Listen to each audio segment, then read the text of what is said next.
the encampment did give the two armies a real chance to live with one another, to do joint exercises, to see how each other worked, to learn from each other, because I think they both learned from each other.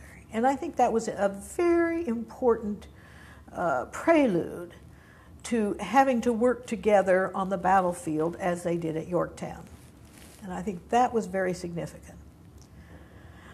The other real significance I see in this encampment, and I guess it's probably true about the war in general, but it kept coming through as I began to look at the men who were stationed here, the officers who worked with Washington. They were an amazing group of officers. They worked under terrible, terrible conditions, and yet they stuck with it. By and large, they were loyal to and willing to be a part of this army. Benjamin Lincoln, for example, again, this one commander who led the raid that didn't work at the very beginning of the encampment, he had come back to Washington after having been in charge of Charleston as her in South Carolina. Charleston, he was in Charleston, South Carolina.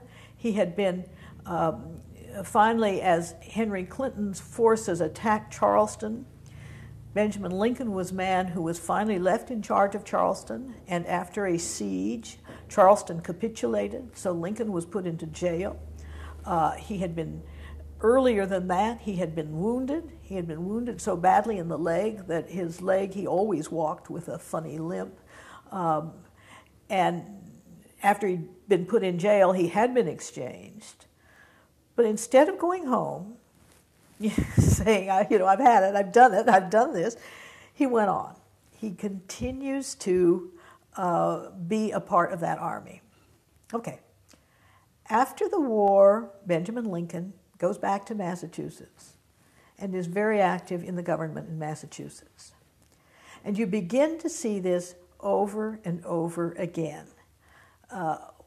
Each of the officers, or many of the officers who built the revolution, are also going to be people who build the new republic. And I think the experience of living together in the camp, the experience of being there, the experience of being a part of this army, is part of what fueled them and their determination afterwards to make the new republic work, to make the governments work. Sheldon's horse, the commander Sheldon's horse, he goes back first to Connecticut, and then eventually he retired, or he moved up to Vermont. But he was a selectman from Vermont, year after year after year. Olney goes back to Rhode Island. He becomes the collector of customs in Rhode Island. He also serves in the Rhode Island legislature for year after year after year. Something about the experience of working together under these terrible conditions was part of what molded the leaders of our new republic. And I like to, again, I don't know if you can see this on the cover of the book. The cover uses a picture that is done by James Peale, who was the brother of Charles Wilson Peale.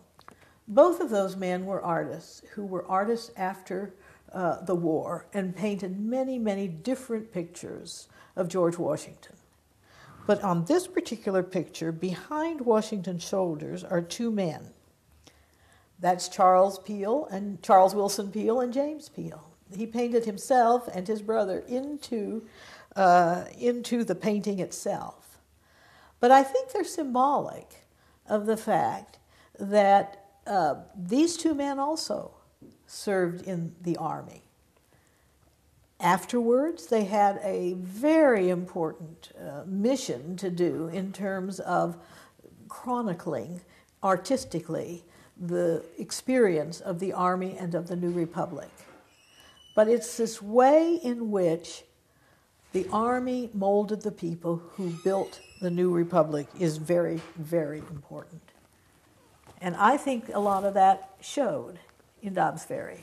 It certainly seemed to me, as I read all of these manuscripts that came from headquarters Dobbs Ferry, that you're dealing with people who are going to be held responsible, not only for the warfare, but also for the building of the peace.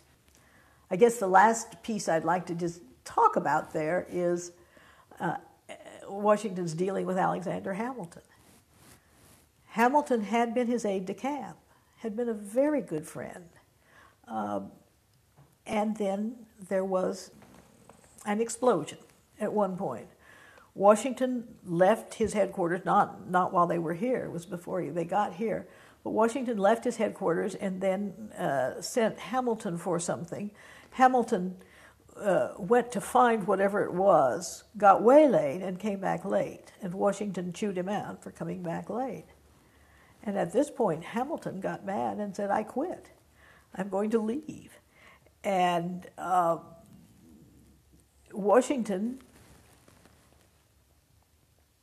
asked his other aide to please go to Hamilton and tell Hamilton not to leave, that he wanted him to stay, because Hamilton wouldn't speak to Washington at all. The aide did that. It did not happen. Hamilton left and was gone. But part of the problem was Hamilton always wanted a command. Hamilton comes back to the Dobbs Ferry area after Washington is here, stays around for a while to see if he could get a command, and again goes through the aide. Washington eventually does give Hamilton a command. And it's that willingness to deal with someone who's really treated you rather shabbily. And yet he recognized the intelligence in Hamilton, his great ability to deal with large, complex problems. And so he took him back and essentially, I think, swallowed his pride in order to do so. That's another piece of Washington that I had not known that much about, but I thought it was a testimony to the reason so many of his men loved him so much.